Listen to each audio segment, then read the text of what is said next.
Welcome to the Glenn Beck program. America, tonight I ask you to watch this program with an open mind.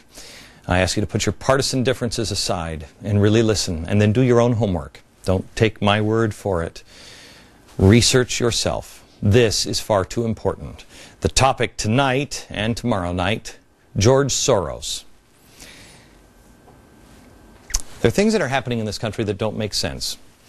Van Jones said something that bothered me over the summer. I mean, he said a lot of things over the years that have bothered me, but one comment in particular over the summer stuck with me, and it was this. You handle the top down, but it's also bottom up and inside out. Top down, bottom up, and inside out.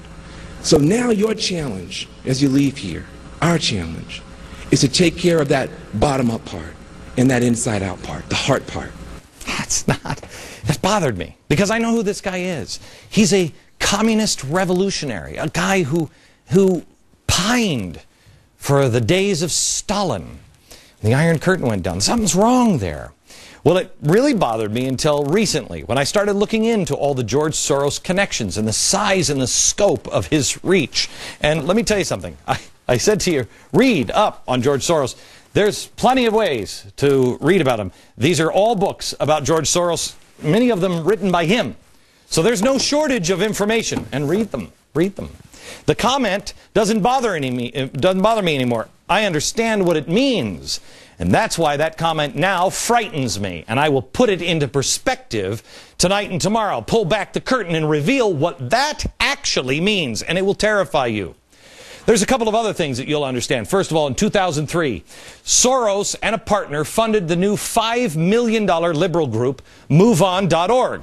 Well, MoveOn.org, what exactly is that? Well, you remember it. This is the group that originally called General Petraeus General Betrayus. It was despicable. Well, who had they tapped for the executive director of MoveOn.org? This guy, Zach Exley. I've never heard of him before. Do you know who he is? Well, he previously had trained activists for the anarchist group, the Ruckus Society. These are the riots in Seattle, helped orchestrated by this guy. More on that in just a minute. Oh, by the way, he's also a blogger for the Huffington Post, which is interesting because the Huffington Post gets money from George Soros. Oh, and he's also a fellow with the George Soros Open Society Institute. Violent radicals. Oh, and by the way, it's just not that phrase that came. George Soros has been following him as he originally funded the Ella Baker Society, or the Center for Human Rights. And then, of course, he was on the Apollo Alliance. And then when he got fired from the White House, he went to Center for American Progress, which is also funded by George Soros. Radicals. Radicals. Oh, the Open Society Institute, in case you don't know what this is, don't worry, you will in the next couple of days. The Open Society Institute is George Soros' most important group. It is really spectacular. It is his philanthropist arm. This is where he looks for Mother Teresa to give out his precious money. And boy, did he find Mother Teresa. Well, not exactly. He found, to head this organization, the founder of the violent activist group SDS, Students for a Democratic Society. You don't know what they did in the 60s? You will. One string, $425 million every single year. The strings that are being pulled by the puppet master.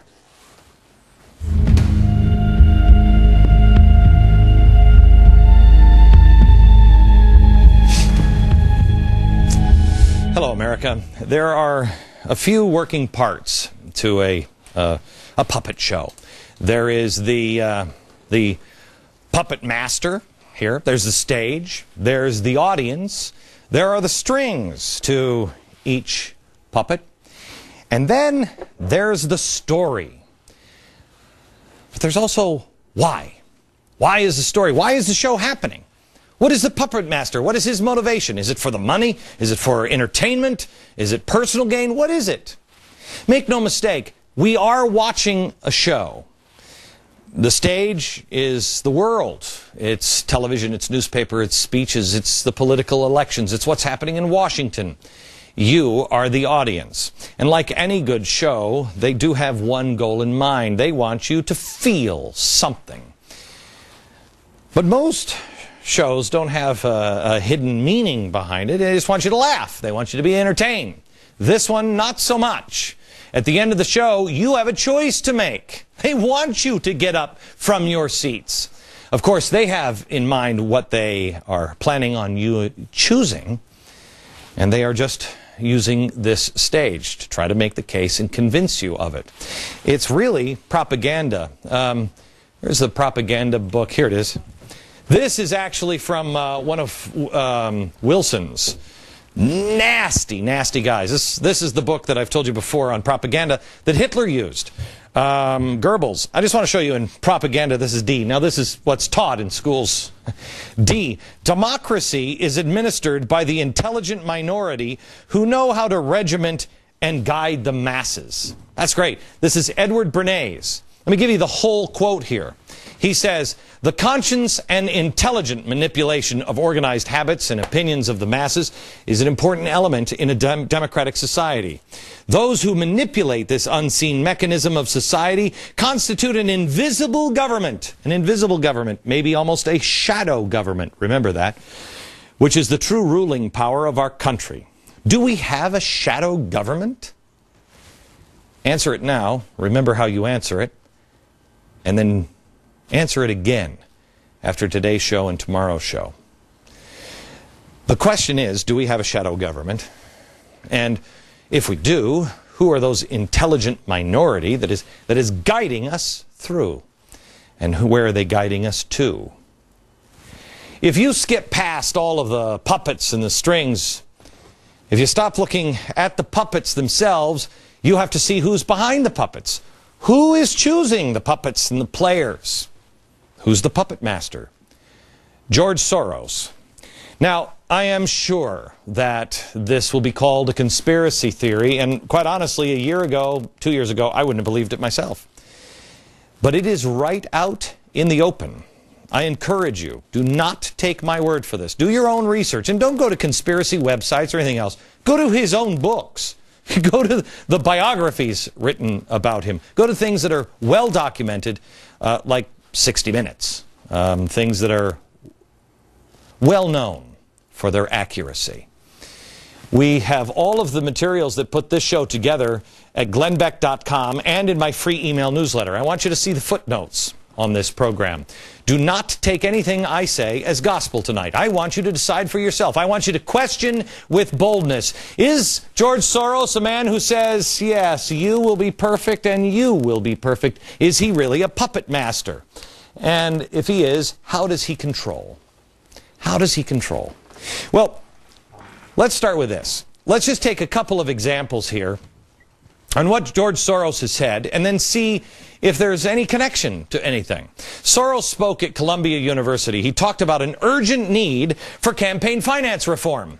I want you to remember, questioning our elections is important to George Soros. You'll understand in about 20 minutes.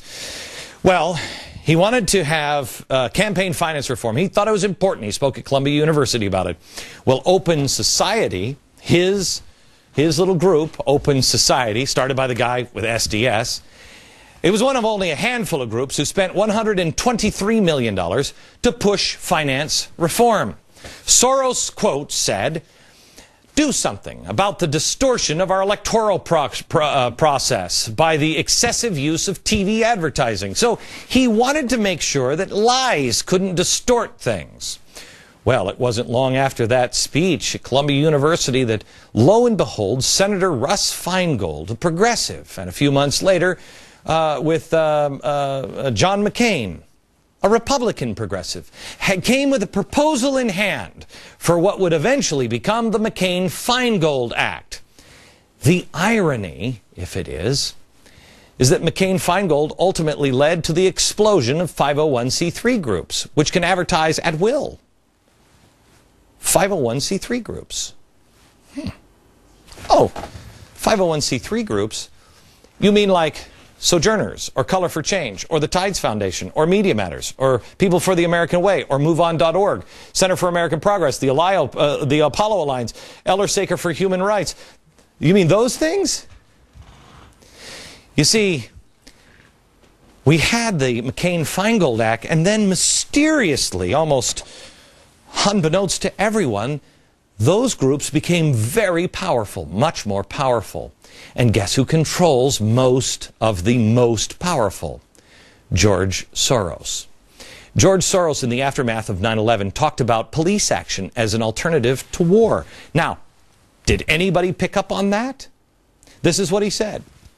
War is a false and misleading metaphor in the context of combating terrorism. Crimes require police work, not military action. George Soros. Here he is, the Democratic candidate for president, adopting crimes require police work, not military action positions. What we've learned is that the war on terror is much more of an intelligence operation and a law enforcement operation. The war on terror is far less of a military operation and far more of an intelligence-gathering law enforcement operation. And that's what we have now in our office. Starts with George Soros. Days after President Obama was elected, George Soros again set the agenda. He said, quote, "I think we need a large stimulus package which will provide funds for state and local government to maintain their budgets because they are not allowed by the Constitution to run a deficit. For such a program to be successful, the federal government would need to provide hundreds of billions of dollars. In addition, another infrastructure program is necessary. In total, the cost would be between $300 and $600 billion range." Well, what was on the first thing on his agenda? The $787 billion stimulus bill. Gee, I remember this, and I remember saying at the time, who wrote this? It was too complex. It was too early in his, oh yeah, that's right, the Apollo Alliance. Where does the Apollo Alliance come from? The Tides Foundation. And where does the Tides Foundation get a lot of their funding? George Soros. Soros also heavily promotes green jobs and cap and trade. Also, days after Obama was elected, he called for a new energy bill. "I think this is a great opportunity to financially deal with global warming and energy independence. The U.S. needs a cap and trade system with the auctioning of license for emissions rights. I would use the revenues from these auctions to launch a new environmentally friendly energy policy that would be yet another federal program that could help us overcome the current stagnation." Well, Congress introduced, but you stood up. You said, "I don't think so." The audience started to revolt. Cap and trade failed. Now, through Freedom of Information Act, we find out that the Department of Energy and the EPA actually coordinated their response to damning reports on green jobs from Spain with the help of George Soros and his Center for American Progress, which gets their funding from here, George Soros. Here it is, December 9th, 2004. Also, there was this piece of information. This guy, where is Eli? Eli Pariser. There he is. He headed the Soros group, the front group, MoveOn.pac. Now, he wasn't upset that Kerry lost. Why? He explained this in an email. This is important that you understand. Quote, "In the last year, grassroots contributors like us gave more than $300 million to the Kerry campaign and the DNC and proved that the party doesn't need corporate cash to be competitive. It's now our party. We bought it, we own it, and we're going to take it back." Do you understand what just happened? George Soros got rid of all of the corporate money through McCain-Feingold, which then allowed all the 501c3s to come in. This one might help, and this one might help, and this one might help. And all the 501c3s now make the party lift their hands. The money is the string. They control everything.